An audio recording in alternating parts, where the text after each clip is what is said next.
Let's get ready to rumble!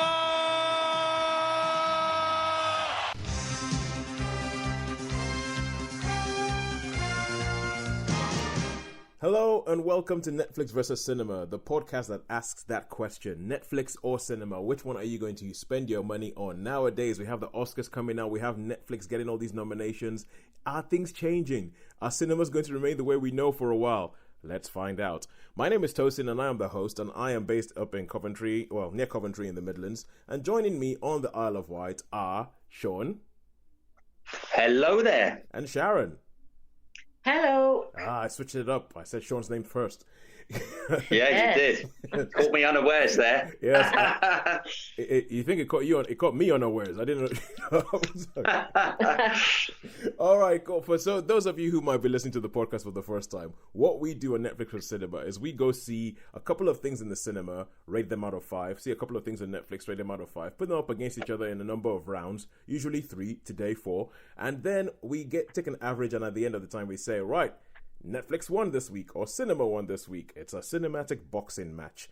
And those, if you've been listening to this usually, you'll notice that you notice maybe a bit of more of a brusque manner, a bit more business-like to my thing. I haven't even asked Shaun and Sharon how they are, because today we do not care. And that is because Shaun and Sharon, you guys have to head to something that is making a long awaited comeback on the Isle of Wight. Isn't that right? Yes, it's the cinema quiz. Yeah, the cinema quiz. Our local cinema, they run a quiz. Well, they used to run a quiz every Thursday night, and they stopped it, last summer. And they've started to give it a reboot, and so they're starting it again this week. And because we were sort of some of their regulars, we thought, well, we'd better go. Oh, well, hey, look, I have a lot of affection for the Isle of Wight cinema quiz, because that is where we actually met. It is technically the birthplace of the Isle of Wight, or the Cineworld on the Isle of Wight is the birthplace of Netflix versus cinema. So I have a lot of affection for that. Do you guys know who's going to be running it this night? No, we think it's still Ben, but we're not sure. Probably Ben, I think, don't you? Yeah, we've seen a lot of the hosts come and go because we've outlasted them all. How many years has it been? Loads. Thousands. Quite a few. Yeah, quite a few. At least 8, I think. Well, you make it sound like we're like Robert De Niro in The Irishman. Things come and go, but we remain. We stay the same. Yeah. All right, cool. Well, say hi to them. Say hi to them, and if you see Dan, because Dan was the host when I first came along to the film quiz. If you see Dan, say hi to him. Hi, Dan. If you ever listen to this. Yes. Right. So, as I said, we are going to carry on, and we're going to try and do something that we don't usually do, and actually be, straightforward with our timing and all that kind of stuff, and go straight into it. So, I am just going to put a timer in, and we are going to kick off with our first film. I'll tell you through the films we're going to be talking about. On the cinema side this week, we have 1917, Bombshell, Just Mercy, Seberg. And then on the Netflix and Friends side of things, we have the Bonfire of Destiny, Harlots Season 3, Vienna Blood, and Bojack Horseman Season 6. Right, we're going to kick off with 1917. And Sharon, I'm going to give you... Go ahead, tell us what this is about. Okay, this is set during the First World War, and the 1917 of the title is the year. And this was the year that the German army retreated to what became known as the Hindenburg Line. But when they first started, because they built the fortifications behind their current lines, because their front line was so vast, it was stretching them very thin, and so they did a strategic withdrawal to the Hindenburg Line. And so basically, we're dropped right in the middle of this, when the Allies, the British and the Allies, don't know what's going on. They just see the Germans retreating, and some of the commanders along the front line think, "Hey, we've got them on the run," and they decide to do a big push. And our story starts basically with 2 Lance Corporals Blake and Schofield, when they're given orders to take a message to one of these regiments that's making this big push to say, actually, they're not in retreat. They've just retreated to another line. And if you attack them, you are going to find yourself in a whole heap of horrible trouble. And so we're sending you orders, this impossible order, to go and see if you can hold this planned attack, and they've got basically something like 12 hours in which to do it. Yeah. And part of this mission to fulfill these orders is to cross a part of no man's land, to go into one of these towns that has been occupied by the Germans, and to find their new front line on the other side of this, battle, basically.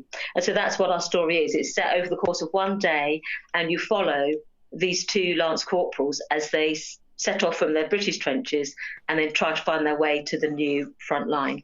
You see, now, Sharon, this is why I asked you to do this, because we know that, we will get like the historical context, because that was going to be my first question, because I know that your family was quite involved in, I think, both world wars, and so you know quite a lot about that and all that kind of stuff.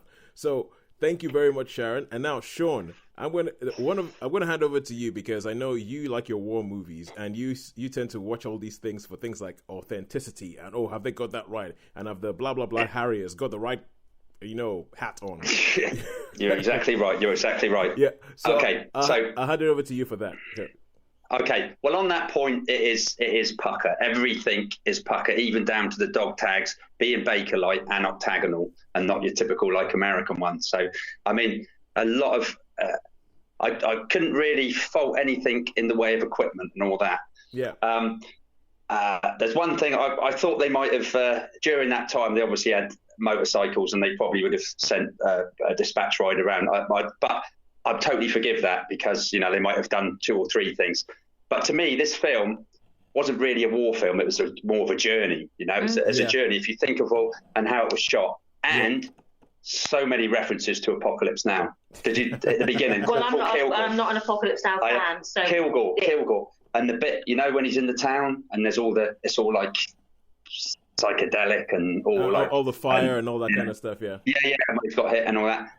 That reminded me of the Dolung Bridge, and but at the beginning he says he actually calls twice. It's mentioned Kilgore. Well, Kilgore is Robert Duvall's character, and he's like a private. Oh, what am I going to do with you, Kilgore? So it was like, whoa! I've seen this twice now. Oh, wow. Because, and I can't fault anything to do with equipment, armor. Maybe the planes were a bit strange, but it was just the way it was shot. It was absolutely incredible how it was shot. It was just like, all right, wow, this is a marvelous piece of filmmaking. Filmmaking at its best. All right, so you just mentioned how it was shot, and a big thing was made about the fact that this whole film is shot, and it's made to look as if the entire film is in one shot. So you mentioned, Sharon, you mentioned Schofield and Blake, and they're pretty much on screen for the end. Like you follow them.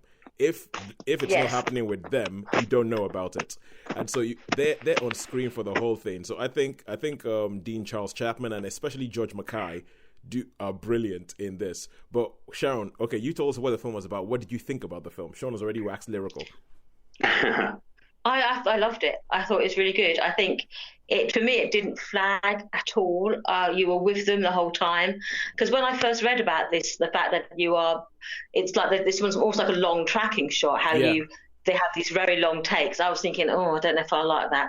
But actually, I didn't even notice it beyond the first walk through the trenches. You think, hang on, this is a bit different. And then as you get into the rhythm of it, you don't even notice it. That crazy scene was incredible. Yeah, the fact that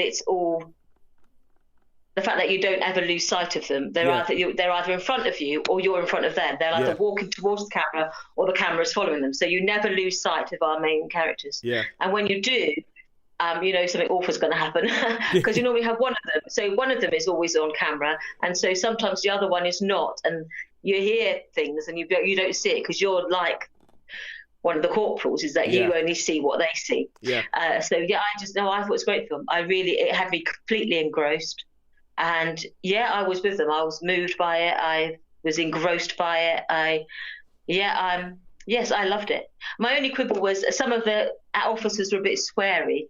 I mean, I know that sort of, because you say all my family were sort of military. They all served their time. Yeah. All of them. And my family are just not a swearing family, even the old soldiers. The strongest my dad ever said was thundering. If he got really cross, he'd that thundering nuisance. And he would never, ever swear. None of my uncles ever swore. So I find it a bit like when they say, all these old soldiers, they all swear. It's like, my family didn't. Well, but that's my only quibble, because I don't like that. And I think Well, hang on. My experience of old soldiers is that they don't swear. They probably never do with family or anything like that. Yeah. I'd be exactly the same with that, because they had certain standards, certain values. But if there was ever out in a group, trust me, they swear. Even the paragons that people think the paragons of virtue swear. Oh, okay. I'm to say that my dad didn't. Oh, well, okay. Right. That's fair enough then. Yeah. So, anyway, because, well, yeah, there probably is people like that. But even, as I say, when, I don't know, I'll call it a man's world or whatever. But so it's like me, I can be both ways if I want to be. Okay. Anyway, that's my only tiny quibble. One of them, I just thought, hang on a minute, there's an awful lot of effing and jeffing going on here. Right, When all the books I've read about it, they may filter it for a different audience, but I've read so many books and they weren't that swearing, because in that the culture at the time wasn't part of the culture the way it is now. So that was just my tiny little quibble that sort of would take me out of the film in some ways, because I was thinking, oh, that's very, very, But that's just my only tiny quibble. But I couldn't fault the actual film. Mr. Darcy, I don't think Mr. Darcy swore, did he? Okay, no. Okay, guys. We're technically speaking, we're out of time to talk about this. Or are you sure? Can't we give this one a bit longer and I'll cut down on Bombshell or something? We can cut down. What did you think, Tosin? What did you think? What did I think? Well, I think you guys might have seen it on Facebook, but I came out with the film, and the first thing I wrote is, okay, this is the first film that I have seen in the last year that made me immediately think, okay, that deserves the Oscar. Because I know the obviously I'm into filmmaking, and I do a very, very, very, very, very low level stuff of that for a living, but the technical stuff to make this film, you're like, how the heck did they do this? And so there's a bit of a way I'm just watching them going, oh my God. And there's a bit where you just realize we haven't cut.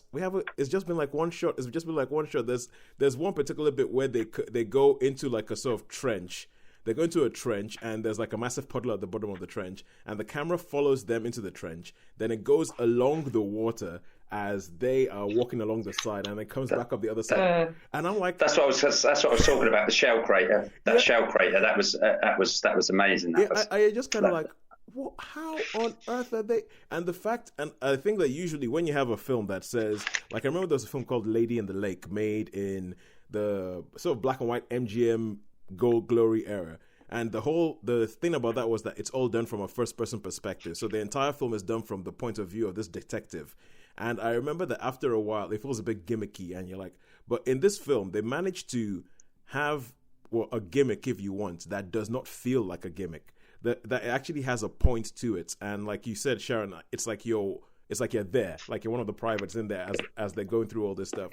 And it ends up being quite immersive. And for something that's that is essentially one shot, or made to look like it's one shot, I was surprised at how much they got into it. I was like, how did the bit where he's in the water, how did you do that?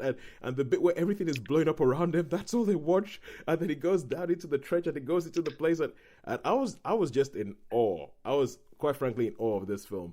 And I love the fact that because of the way of the film, because you're following these guys, it enabled you to do the whole thing where they walk into this room, they meet this person, well-known British actor. He plays this role. He's there for 5 minutes. They go. You never see him again. They go somewhere else. Well-known British actor, there for 5 minutes. You never see him again. And but I thought that the film was actually really, really affecting. I thought that the performances were really good as well. I mean, I think the central performances, it's the fact that the first time you see Schofield and Blake, I feel like almost within 30 seconds, they've told you who these people are. They don't give you like a whole bunch of backstory that, this person has this thing at home and this person is waiting for... They don't give you a lot of that, but you sort of know these characters. You look at one of them, and one of them has almost sort of like this sort of shell-shocked thing throughout the whole film. And the other one is kind of like, a little bit more of a cheeky chappy. And I just thought that the performances were great and filled in a lot of the space that the film doesn't give you space, because it's like, look, we've got to move on. We've got to... And it doesn't waste time setting things up. It just throws you straight into it. And even though I am not as big an Apocalypse Now fan as you are, Sean, I have to admit I did think this is a little bit... It's like an odyssey. this film is not really. It's not really a war film. It's an odyssey. I mean, there were some lucky shots in it in certain places, and you know, which I could have, if I'd have had a different mode of head on, I could have said, that's incredibly lucky, or this and worked. But to me, it was a journey. It was a journey, an odyssey, if you like. You know, an odyssey of like Homer almost. You know, I think it has a lot in common with the Greek things like Odysseus. Yeah, with Odysseus and all the people he met on the way. Yeah, but no, I mean, So film. ratings. What do you rate it? Well, it's got to be 5-star from me. And I'm going to say hands down, it is by far the best thing I have ever seen Sam Mendes do. Yeah, I think it's the best film he's ever made. As far as I'm concerned. Actually, I'll tell you what's quite funny today, and it'll probably be on later tonight, 11:30 tonight on Radio 4. But at 4:30 they have the film program on. Yeah, and it was talking about, and they had you probably need to listen to it. They had the cinematographer on talking about. Oh, Roger Deakins.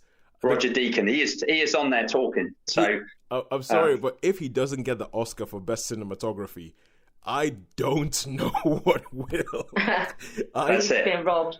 Yeah. Well, but he's on the film. He's on the film program, which is repeated tonight about 11 or 11, something like that. Well, I'll probably be tucked away in bed. Well, the thing is with Roger Deakins is that because he's got the record for the most Oscar nominations without winning. He's been nominated something like 13 times before he finally won one for Blade Runner 2049. And I think it's going to be a bit like, London buses. You wait ages for one. Because if he doesn't get the Oscar for cinematography, I haven't seen any other film this year that matches it. That matches that what you think about what had to go into making these sort of like landscapes, like the bit where they're in the city and the whole city's on fire. I mean, come on. Anyway. Yeah, so anyway, Sharon, what would you give it? I would give it a very high 4.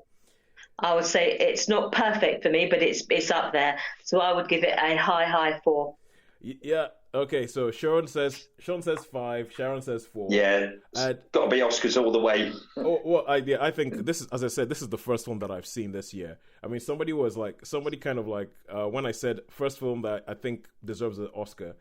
One of my friends, Tandy, who is in Australia, she was like, "Oh, Joker," and I was just like, "No, don't even do that. Don't even compare. Doesn't really compare. It does not even compare. I know a lot of people like that film. Quite frankly, I'm baffled, but yeah, it doesn't even compare. I just thought that this deserves it, and I was worrying about it. I was like 3, 5. And I think purely because I came out of the cinema going, okay, that's it. Just give that film deserves the Oscar. I'm gonna have to flip over into a 5. Cool. I'm gonna yeah. Okay. So that is 1917 gone. As you can imagine, we could talk a lot more about that film because the film is awesome. Just go watch the film. Go watch the film and get in touch with us on Twitter or on Facebook or something and tell us what you thought as well. Because honestly, it is the film's a marvel. Now, we're going to go into Netflix and we're going to talk about something called the Bonfire of Destiny, which I keep calling the Bonfire of Density. But... Right, that is on Netflix. Yes, and you saw it, Sharon. I'll have to take this one. Yes, I saw this one, so I'll tell you a little bit about it. Again, it's like the last film. It's based on true events. I think Bonfire of Destiny makes it sound a little bit soapy, but it's a French drama, and the French drama is entitled Le Bazar de la Charité. Basically, it's based on the real events. There was a fire in 1897 in Paris, where there's this bazaar, a charity bazaar, as in the name, the Bazar de la Charité. It's run by the local Catholic community, and it was set up in this basically almost like a prefab building, sort of wooden with plaster, with a stone facade at the front. And there's only one way in or out. And they had an early prototype cinematography booth where people could see like the early films. Yeah. And there was basically a fire started in this booth, and it spread ferociously very quickly. And in the ensuing panic, something like 136 people were killed. Ooh. Where they couldn't get out of the building. And the majority of them were women.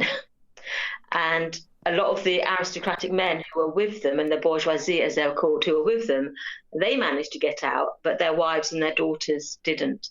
It wasn't unique. It wasn't entirely women who were killed. There were there were a few men were killed, but it was something like 6 men to 130 women. Oh. And this drama is about, basically, it's taking the lives of 3 women and how they were affected by the fire. One of them is like a matron. She's married to this really domineering politician, and you see the story through her eyes. And then you see her niece, who is this sort of young ingenue, and she's there with her fiancé and her family. And then there's her maid. And you see the drama as it's in 8 parts. As it's the first episode is the fire, and then you see the consequences of this, and it goes into the politics, and it goes into the scandal, and goes into their lives. And one of the real facts about this fire is that some people from the cafes nearby basically smashed in windows and went into the building and dragged some people out, and they made a hole in the walls. Whereas a lot of these, the wealthy and the privileged men fled for their lives. The chef and the cook from next door and some of the busboys, they were the ones who sort of went in and risked their lives to bring out others. So there is an element of class in this, an element of, there's they're called the anarchists. There's this sort of political movement. So you get a snapshot into the life of Paris at the end of the 19th century and the lives of these women, and how this unequal society, how it was sort of basically shone a light on the fact that how unequal the society was in those days. So that's basically it. Yes, it's an 8-part drama. It's in French with subtitles, and it follows the lives of these 3 women and the events after this fire. All right, so a bit like how you were talking about 1917 and how, well, from what you're saying, like with the language they were using, it sounds as if they made a film set then, but supposed to speak to people now because that's the way most people speak now. Yes. Would you what you're talking about, this like the whole sort of the class level and everything like that? It seems to be a bit timely. We know how people are talking about class divides all over the world and all that kind of stuff. Would you say that it's kind of something like that's been made about that time, that almost like the more things change, the more they remain the same, or however you say that in French? Well, yes, absolutely. Because you see the people who are the most courageous and who showed the most sort of character in there are not the people who are educated and who've been raised in privilege, but often it's people who formed their own sort of moral standards, and it's almost a bit they're the ones who sort of came out better of it. It's a bit what? Sorry, Grenfell, like Grenfell Tower. Yes, yeah. How they were, So yes, they've certainly got those elements. But when you see one of the rescuers of one of the characters is part of this sort of anarchist group, and when they talk about anarchy, they basically talk about they want the right to vote and they want to have free education and things like that. So their sort of radical ideas are not that radical to our minds. But in these things, you do get sort of murders, you get romance, you get sort of family tensions and politics and all sorts of things all tied up in it. So it's not just the simple story. It sort of takes this sort of historical premise and then builds a drama upon it. Oh wow! But yeah, I find it was, I really enjoyed it. I thought if you don't like subtitles, then it's probably a non-starter. But I don't mind subtitles or foreign language films at all. And I just found it, really engrossing. I really enjoyed it. All right. And you started talking about the women in the program. So does it really look at that whole sexism back then or something like that? Because obviously there's certainly elements that one of the women, the young girl who's like, she's just making her debut in society, but she's engaged. Yeah. And you see her, she's been raised in a certain way with an expectation that she'll marry the man that her parents have chosen her. And this is the first time during this incident where her fiancé basically leaves her in the fire, and the man who rescues her is one of these anarchists, and she becomes drawn to this anarchist. So she suddenly sees a different a different perspective. She's no longer content to just do what she's told anymore, because you can see that the man that's supposed to protect her, her fiance, left her, and the man who came into the fire and saved her is this sort of peasant who's supposed to be beneath her and is supposed to be without honour and without dignity. Whereas he's the one who was the most courageous. And so it turns her world upside down, as it does with all these women. So you certainly see how it's the beginning of almost like her liberation, in that she sees that the life she's lived is not necessarily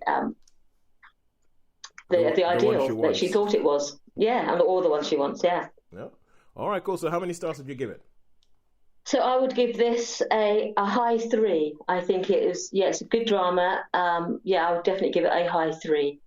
All right, yeah, okay, now that's going on my list. Seen as ever since Charlie's Angels, I now consider myself woke. So, as consider so woke to the issue of women on screen. Right. But the first episode is absolutely stunning. I have to say, the fire. I almost felt like traumatized afterwards. The way they filmed it was absolutely terrifying and engrossing. You can imagine just the horror of it. Of this event. So I would say, even if you don't want to watch the whole series, watch the first episode, because I've never seen a sort of film fire done in such a way that you really feel for the sort of fear that the people would have felt trapped in this building. I would good, worth a watch, definitely. Awesome, thank you. And now we go back to cinema. And Shaun, this is where we get to feel a bit like we're actual, like you were just talking about the film program or something like that. This is where we get to feel like we're actual, journalists, because we're talking about a film that has not been released yet, that is not on general release. And the next I think it's released tomorrow, isn't it? It is released tomorrow. I think it's released tomorrow, instead of saying we saw this in the cinema, you can go see it in the cinema, hurry up, it's almost out of the cinemas. We can say, by the way, this weekend, for your viewing pleasure, you might want to see Bombshell. So, Shaun, Bombshell, yeah. Shaun, you saw this at a Cineworld preview. So tell us. Preview, I did, yeah. And so, okay. Yeah, tell us about Bombshell. Okay, Bombshell is basically the story of Fox News. Everybody's heard of Fox News, haven't they? And it's where these women finally, with all the Harvey Weinstein and all the Me Too. That's it, Me Too, yeah. Well, they decide, because of certain things, it starts off with one of the women, she gets a bit uppity about, it's in the trailers anyway, but she gets a bit uppity because it's mentioned that, she's been called a skirt and a few things like that. So she decides to make a little bit of a stand, and she pops in to see these attorneys of us, and they say, well, it's all right, but do you think there's going to be any more people that will come forward? Are there going to be any more people? Because just saying what you're saying on your own is, it's not going to get you anywhere or anything like that, because obviously these big news networks, pretty powerful people. You got some pretty powerful people at the top. So it's basically the story, and then certain circumstances happen, and blah blah blah, and there's a news reporter who is absolutely at the top of the game. One of them's at the top of the game. Megyn Kelly. And and is it Megyn Kelly? Yeah, Megyn Kelly. Yeah. So she decides that's what she's going to do. So it all comes down to this. So you've got, it's very much, if you like your politics, if you like things in politics, I think it's quite a good movie to watch. It's done by the makers of Spotlight, which I thought, did you see Spotlight, Sharon? I did see Spotlight. Spotlight was great. Yeah. So all these type of films, and the acting is absolutely first class, really, I think. Hats off. These are Margot Robbie can't do anything wrong for me. I think she's brilliant in anything. She's like my fave, Yeah. Everything from Once Upon a Time in Hollywood to Tarzan. She's so versatile. Harley Quinn, just all of them. She's absolutely brilliant. And then you've got Nicole Kidman, who, she looks a bit weird. Is that just because she's been made up to look like the actual? No, it's Charlize Theron who looks weird. Oh, I thought they both looked weird. But have they been made up then to make themselves look more like the real women? Because Megyn Kelly, who Charlize Theron plays, is actually a very, very well-known person, and she has a very, very sort of like distinct look. And Charlize Theron has prosthetics on her face to look more like Megyn Kelly, and it is actually quite shocking what they've done. She does look quite a bit like Megyn Kelly. She's known because Fox News obviously is known as like the conservative thing, and Megyn Kelly is a bit of a hate figure for the left, because she keeps saying all these things and people are like, oh, for goodness sake, what's wrong with you? You're Republican, this and that, da, da, da, da. So right. So Megyn Kelly's well known, and Charlize Theron plays her. So Shaun, you were saying about and she's like my second favourite actress after Margot Robbie. So I mean, that is Charlie. Yeah, Theron is just. I mean, I loved her everything from Mad Max Fury Road to. I think she's been the best evil queen in the history of cinema. I think brilliant. I know the film wasn't particularly good, but Snow White and the Huntsman. That's it. She was just hateful. So, and I mean, monster. She was a monster, wasn't she? I mean, she's great. So, I mean, you got a powerhouse cast here. Yes. And even, I mean, I didn't realise that Fox was owned by the Murdochs, by Rupert Murdoch. It is, yeah. And you've got Malcolm McDowell playing Robert Murdoch, and I'm not kidding. He is, I mean, perhaps he's got prosthetics. Perhaps they've all got prosthetics, but he looks the spit of Rupert Murdoch. He looks absolutely like, you know, it's like. Oh, that's cool because I haven't seen Malcolm McDowell in anything for ages. It's good to see him back. Yeah. So it's basically the story, and there's I think it's in, and also this is in the trailer, is the scene. There's a scene in the lift because they don't really know. Well, they're aware of each other, or two of them are aware of each other. Perhaps the other one isn't, but the other one knows. You know, obviously knows who they are. And you've got them in the lift. You've got the three of them in the lift, and you can just sort of see. And I mean, to me, that is an absolutely brilliant scene, because you don't know, you know, whether there's a bit of jealousy there or what's going on, or So Shaun, you were mentioning that you said from the makers of Spotlight, and Spotlight, a great film, and it's pretty much just a procedural that, okay, this is how we went from this point to finding out these people and exposing these priests who had done all these abuse, and the cover by the Catholic Church. So is Bombshell a bit like that? It's kind of like, okay, cool, this is how we had the Me Too moment in Fox News, where this is how it started off, this is where we went through, and this is how we got to the point where we took down this man who had been using his position to abuse all these women.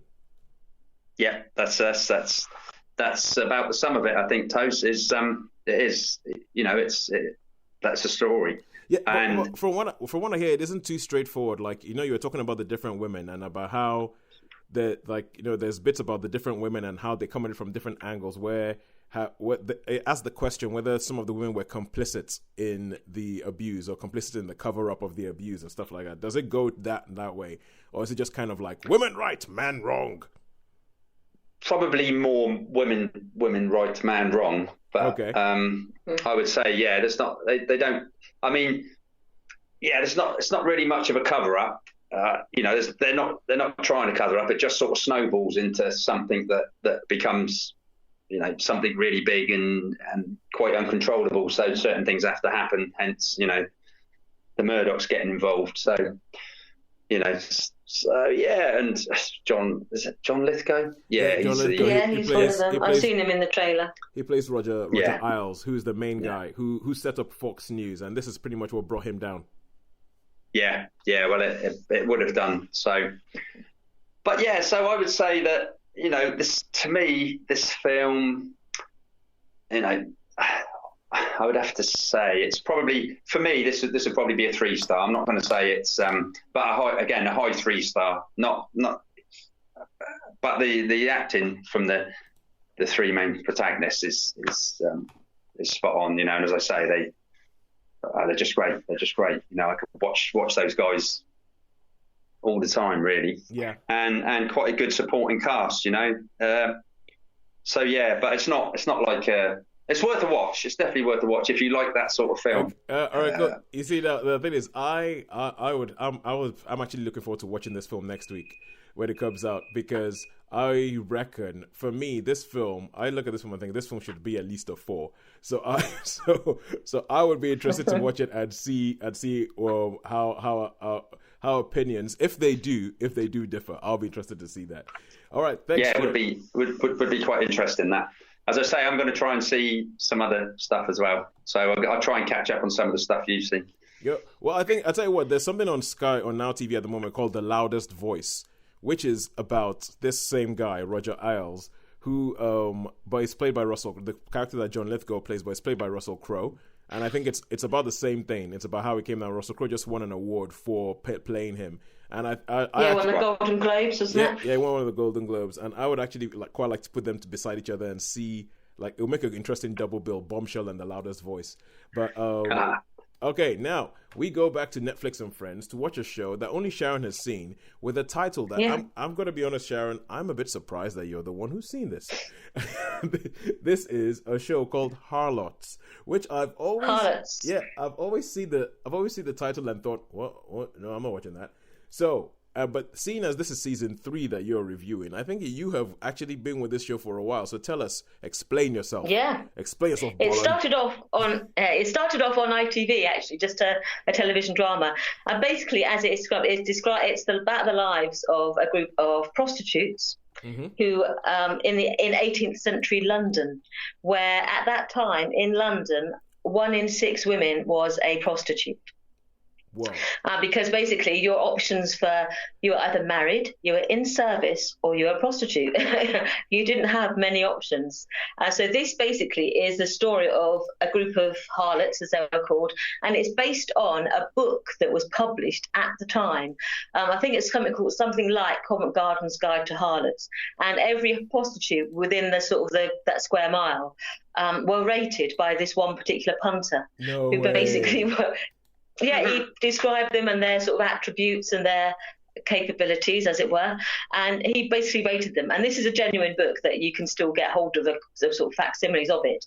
But in the beginning, the very first series, you basically you sort of step into this world of what it was like to be a harlot in those days, and you realise that there is, as with all these things, there is a hierarchy.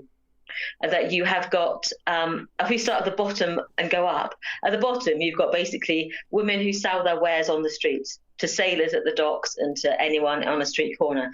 They are regarded as being like the common trolls, as they were called. Yeah. And then a step up from that is if you actually were part of a bawdy house.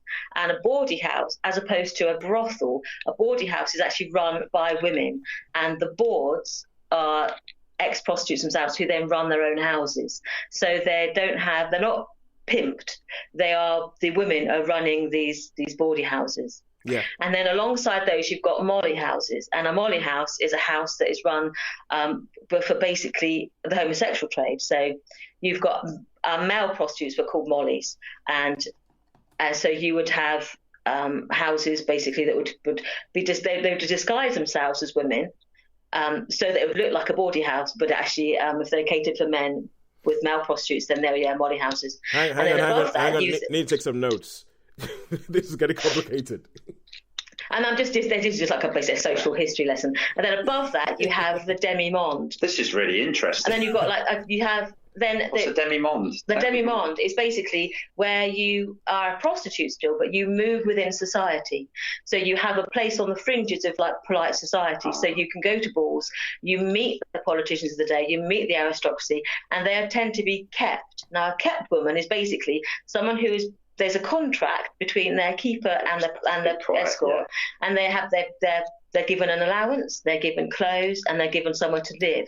And so that's a step up from being part of a boarding house. Yeah. And then the proper demi-monde is basically if you become the mistress of a mistress rather than just a courtesan. And then you're fully immersed in someone's life. So the king's mistresses will be completely accepted in society, and their children would be acknowledged as the children of their keeper, or in the king's case. So they have a place in society of their own. Yeah.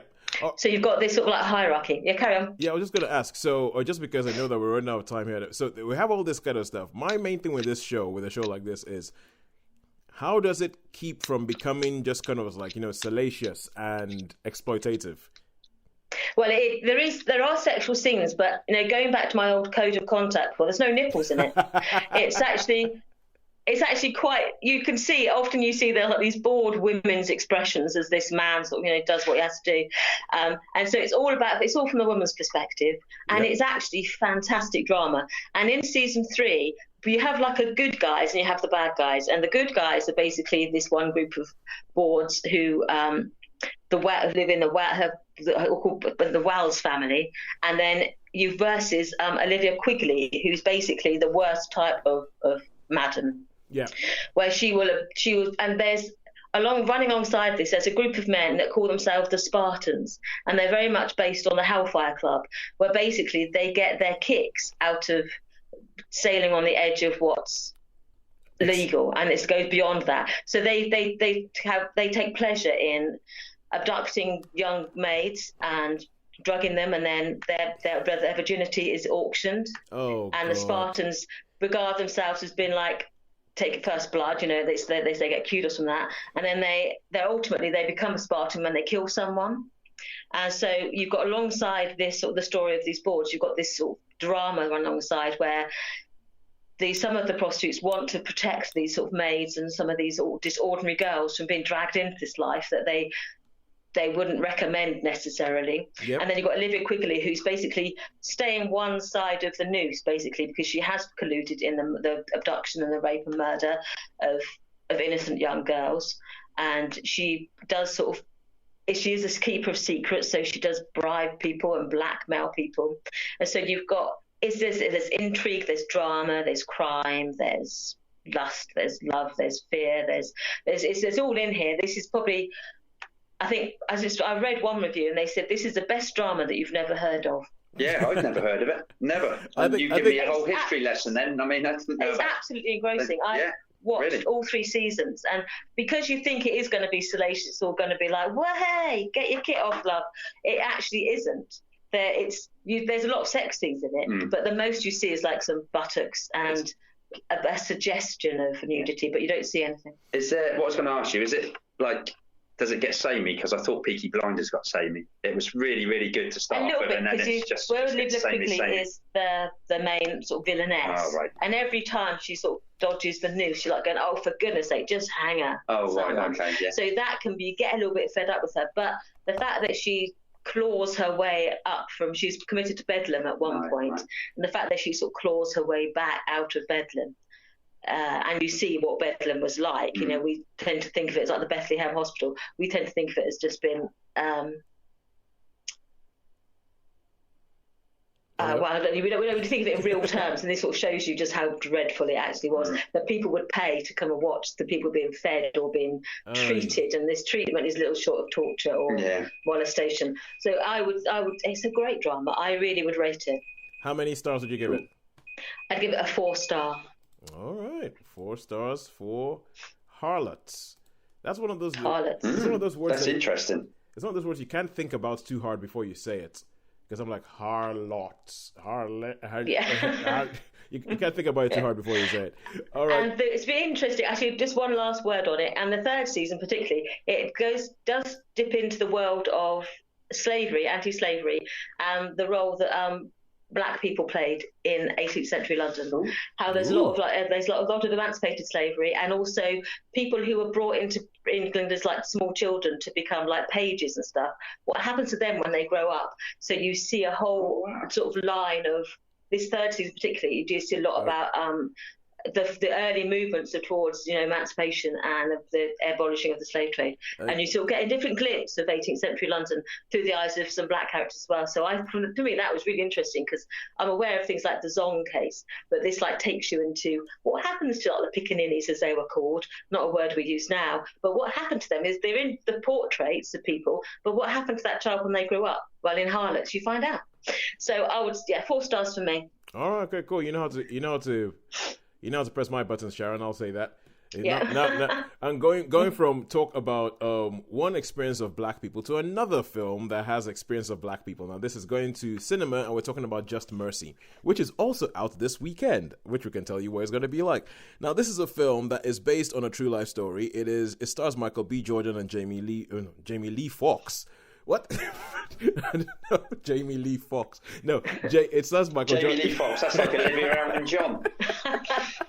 No, it stars Michael B. Jordan, and Jamie Foxx, and it's this is based on a true story. So it's one of those films that it's essentially based on a true story about a black man who gets unfairly accused, and it's a good film.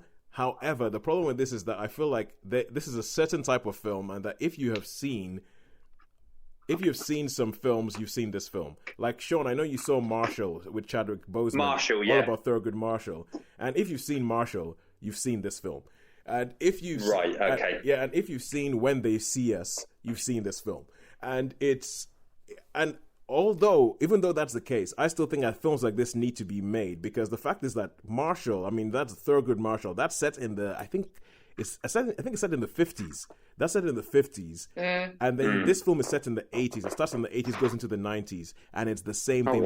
And it's the same thing that happens. Same thing that happens again. So essentially, even when you look at the case in Marshall and the case in this, it's pretty much Michael B. Jordan plays Brian Stevenson, who is he's a Harvard-educated lawyer. He comes out of Harvard Law School, but he decides, instead of going to work for a big, massive law firm, what he wants to do is he wants to help people who have been wrongly convicted on death row. So he goes to Alabama, and his mom is like really scared about him going. And it's like, you know what they're like in Alabama. Like, there's just racists down in Alabama, and they could kill you for looking at them funny and all that. But he said, no, I want to go down to Alabama because there's people who have been unfairly convicted, and he wants to represent them properly. So he's gotten some money from the government to set up something called the Equal Justice Initiative. He goes down there and he meets Jamie Foxx's character called Walter McMillan, otherwise known as Johnny D, who has been arrested and sentenced to death, even though all the evidence says he didn't do it. Like, at the time when he was supposed to have killed this 18-year-old white girl, he was actually at a family barbecue, and there are 30 different witnesses who said yes, he was at the barbecue, including a policeman. But because they were all black, they all got ignored, and then they take the testimony of a white career criminal who says, yeah, he was with me, he made me drive him, all that kind of stuff, I saw him kill this woman. And they lock him up and send him to jail, even though all the evidence says he did not do it, that there is no way he could possibly have done it. And so, and from there, it's essentially a case, it follows a true story of how they went from there and how they managed to get this guy his freedom back. That's what, and as I said, I feel like if you've seen Marshall, you've seen this film. When They See Us, you've seen this film. If we even go onto the fictional ones, like To Kill a Mockingbird or Time to Kill. I was going to mention To Kill a Mockingbird, but there's a Gene Hackman film, isn't there? And that's based on a true. Yes. Is it called The Klansman? Mississippi Burning, I think. Mississippi Burning, that's the one. Yeah, that's a great film as well. That's a really good film. So the thing. That's when. Yeah, so the thing about it is, because this is more about the court case and everything like that. So I think it's a story that needs to keep being told, and you need to keep putting the real life stories or the real life things that these people have gone through. But and I think for that, the film has a lot of value. But as a film itself, I mean, if as a narrative, you feel like you've seen it all before, and which is something which, and I think that probably tells you more about the state of the world that we're in. That this just keeps happening. that this just keeps happening, and it needs to keep being said, and we need to keep talking about it, because I have a film that's set in the 50s, we have one that's set in the 80s, we have one that's set in the 90s, and the same thing keeps happening. So it's and it just tells you, like, for me anyway, what I took away from it is, oh my god, there's such a long way to go. Because even though I'm looking at this film thinking I've seen it before, at the same time I'm still thinking, but it still needs to be said. So as a film, I would give it a 3 out of 5. I think the performances are good, but I don't really think that there's much that they can do with it's. This is the story. This is what happened. But as I said, it hits a lot of the same beats that it hits in other places. But 3 What's the acting like? Is the acting good? Is the acting good? The acting is Jamie good. Foxx. Jamie Foxx, Michael B. Jordan, Rafe Spall. Because it's just that Michael, I was going to say Michael J. Fox for a minute. I know we're all getting our names wrong today, aren't we? Yeah. But Jamie Foxx. To me, he's great in some things and then not so good in other things. Yeah, it can vary. Yeah, he varies a lot. I agree. He's really good in this. Oh, good. Yeah, he's really good in this. I think I do think it's a bit linear, but he is really good in this. People have been saying before the Oscars came out and whatever the controversy about that's for another day. But before that, people were talking about, these guys are Oscar worthy. I don't really think so. If I'm going to be totally honest with you, I don't think at least their performances are up there. But I think that's partly because of what they have to work with. I mean, it's really, really good for what they have to work with, but the story is very, very linear, and it's kind of like, you know what's going to happen. But anyway, that's it for me. 3 stars for Just Mercy. Right, and now we go back to Netflix and Friends, and we go to Vienna Blood. And this, once again, Sharon, you're like a Netflix person this week. So yeah, I think this was because it won't come as any surprise to anyone who's living in Great Britain at the moment. We've had a lot of rain. And raining and gardening don't actually always go well together. Yes. Not when you want to be out there digging and it's frightful. So I've had a lot of spare time this last month. So I've actually, and during the day especially, I've had days off when don't normally have days off. So I have had unlimited access to the television and the Now TV and the Netflix box, basically. Yes. So I have been catching up on all my televisual stuff. But this is Vienna Blood is actually a BBC drama, so it's available on iPlayer, and I watched it as a download off the iPlayer, so it is available without having to pay a fee. Okay, cool. For it, and it's apart from your television license, apart from your TV license. That's what your TV license fee. Yeah, so it isn't exactly free then. So I seem to be like Mrs. Period drama this week, but I must admit that is where I'm drawn to. I do like sort of a non-contemporary drama, even if it's sort of fantasy and stuff.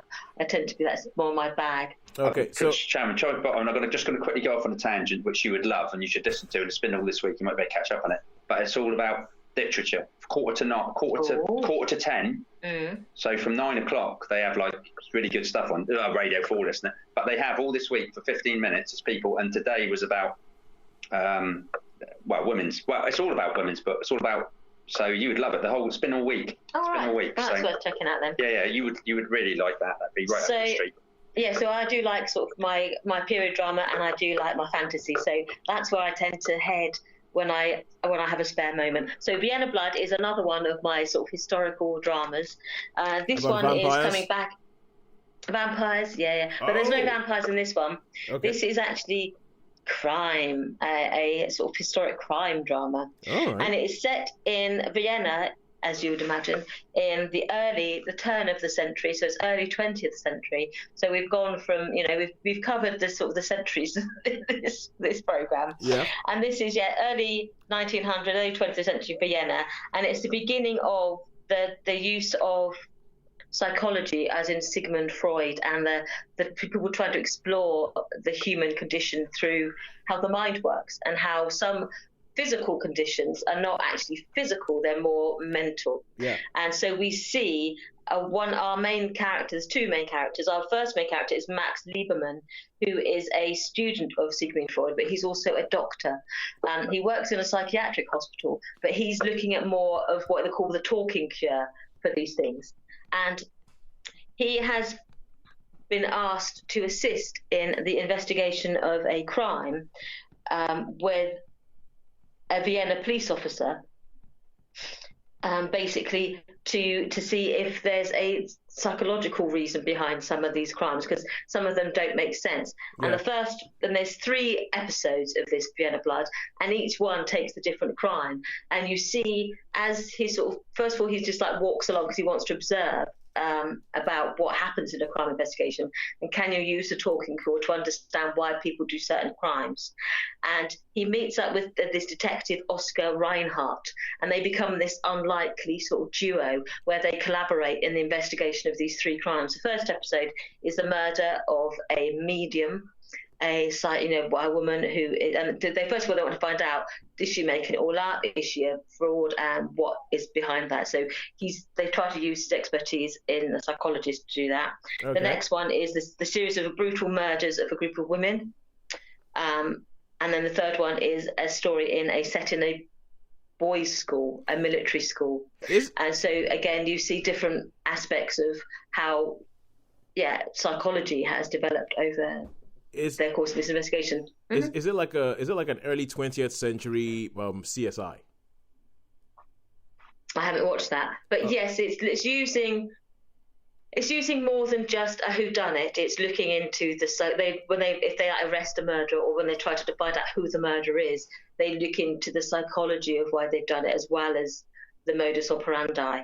So it takes a step beyond just the usual historical crime drama. But I found it really good. I really enjoyed it. I liked the characterizations of them all, and especially one of them, the Max Lieberman, as you can probably guess by the name, he's a Jew, and this is this is set in Vienna, and it's before the First World War. So you're beginning to see the seeds are sown towards what became the sort of strong anti-Jewish feeling. Yeah. How sort of Jews are demonized and they're sort of discriminated against, and you're beginning to see the rise of things that became the Reich later on.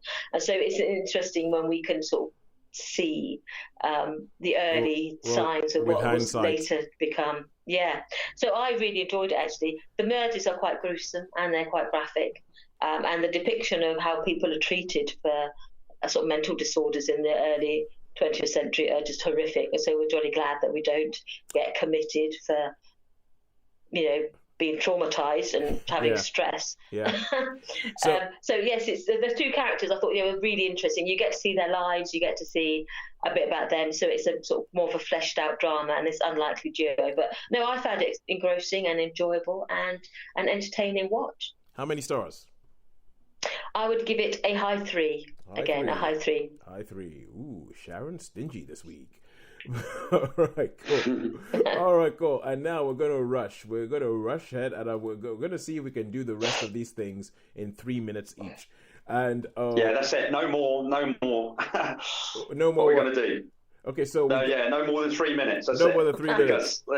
All right, cool. Because you guys have to head to the quiz. So now we're gonna go into Seberg. Well, you can talk about Seberg. Okay, so Seberg. I'm guessing this is about Jean. Is it Jean or Jean Seberg? Jean Seberg, actress, really famous in the New Wave cinema in France. She was really popular. She made a couple of movies. Sharon called the movie because we went to see this together. Yeah. Sharon. I know her from. But, whoa! What is that? There you go. We've even got some music to beat. A dramatic moment. That was a dramatic moment. I knew her from Paint Your Wagon. Yeah, Paint Your Wagon. I know. It was like, oh wow, because they didn't actually say Paint Your Wagon. They just said, the Western movie. Yeah. And the musical. Yeah, the musical Western. And I was saying, I was thinking musical Western. And then Sharon said Paint Your Wagon, and it's like, oh yeah, of course. So you paint anyway. Basically, but she supports the Black Panther movement, and she supports some civil rights groups. And the FBI get wind of this, and so they just totally try to destroy her, to defame her, to every possible thing they could do. They spread lies about her. I didn't know very much about. I'd heard the name, but I certainly didn't. I wasn't aware of the events of the film. I wasn't aware of the events of what went on with the relationship she had with Black Panthers. Yeah. Minute and a half. So the Black Panthers, other people. Yeah, and it's just like a hatchet job, Okay, let's find. She's been, the FBI target her, and from that moment on, they do everything they can to discredit her, to undermine her, and then also to try to destroy her mentally as well. For sure, yeah. They almost wage this sort of psychological warfare on her. Really nasty stuff. Well, she's sort of, even though they can see that she's basically having a complete breakdown and other events happen, they don't let up at all. They're just relentless in their pursuit of her, because they regard her as being like the communists were in the 50s. They regard her as being an enemy of the state, effectively. Yeah. They weren't having any of it, were they? No, they weren't, not at all. It was all very much very much they weren't having it. Okay, so Yeah. I'm gonna have to ask a couple of questions because we have about 40 seconds allocated. Right. Okay. Go. So Kristen Stewart plays Jane Seberg. Good. Yeah. Yes.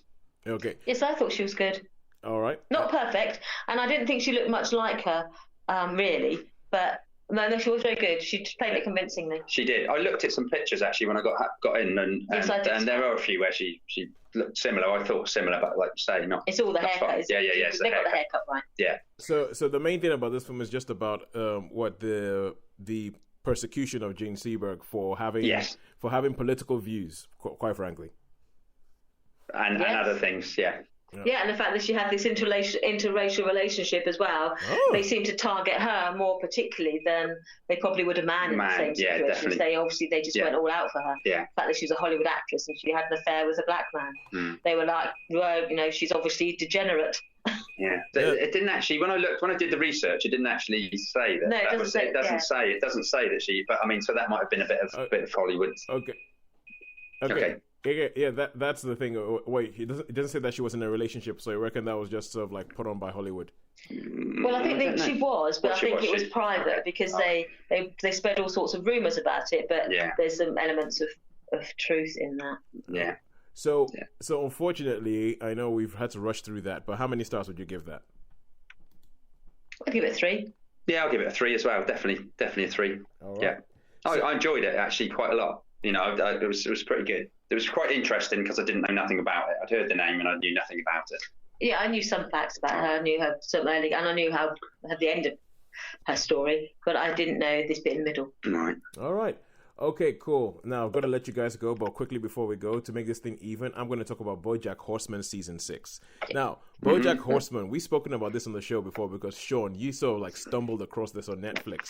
And I did, yeah. And you mentioned at that time that it was the kind of thing that you just kept watching. You watch one episode and you just watch the next one, and before you know, you finish the season. And it just sort of like sucks you in. And Bojack Horseman is the kind of show that I find it hard to say what makes it good, but I know it's awesome. I know it's a brilliant show. It is one part sort of like, satire of Hollywood. It is one part talking about the human condition, even though almost everybody in it is an animal.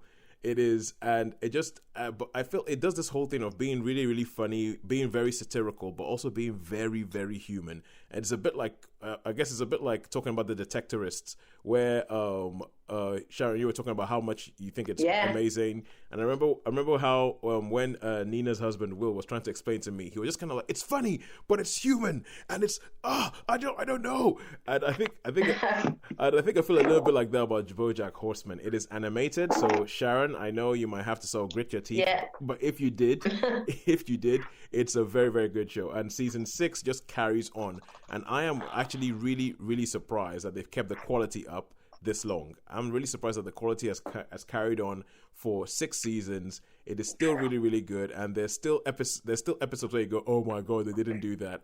There's episodes where it does things like talk about working mothers in Hollywood. It talks and the whole arc of season 6 is Bojack Horseman becoming more of a human, even though he is a horse. But he's becoming more of a human. He's becoming more like, empathetic, and he's beginning to realize that the destructive Hollywood lifestyle that he's lived up to this point might not be the best way. Might not have been the best for him. And even though that sounds very much like, a Hallmark movie of the week, and it sounds very sort of like Lifetime, and it sounds very sort of twee, the way this show does it, the way this show actually, is somebody packing up a bag in the background? That's me. I'm just doing a zip up. Yeah, I could just hear my flies out. I could just hear like a zip going up, or like I just hear like something being chucked in. It's kind of like, yeah, bye. But anyway, the way they do his rehab journey and everything like that in this is actually really, really, really well done. It is so well handled, and it's believable. That's the great thing about this show, is that no matter how absurd it gets and no matter how far it gets, all of the emotions are always believable, and that's why Bojack Horseman is one of my favorite animated things of all time. Even possibly above. High praise, because you are a bit of an animation fan, aren't you? Well, yeah. When I'm talking about TV series, it's probably one of my favorite ones. Yeah. Possibly even above The Simpsons in its good years. But I just think what they do with this show is magical, and so I would give this a 4 out of 5 for Bojack Horseman season 6. All right, cool. Good. that puts us to the end, and all that's left to say is, guys, guess what? Guess who won this week? Netflix or cinema? Netflix or cinema? Who won? Netflix. Cinema. Netflix, I reckon. Ooh. Well, one of them got 3.5 and one of them got 3.4. Oh, I think with the 5 scores for 1917, I think Cinema's pipped it, but I could be wrong.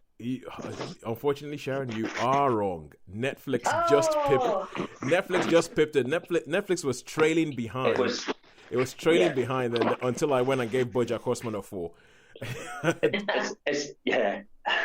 My Vienna Blood and my what was the other one?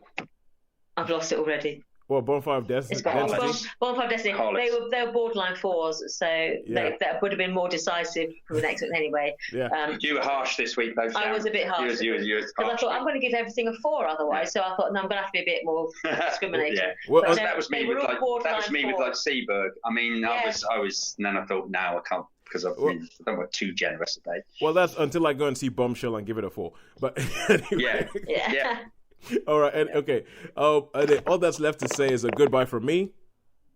A goodbye from me. And a goodbye from me. We will see you next week. Now, you guys fly, you fools. Go to the quiz.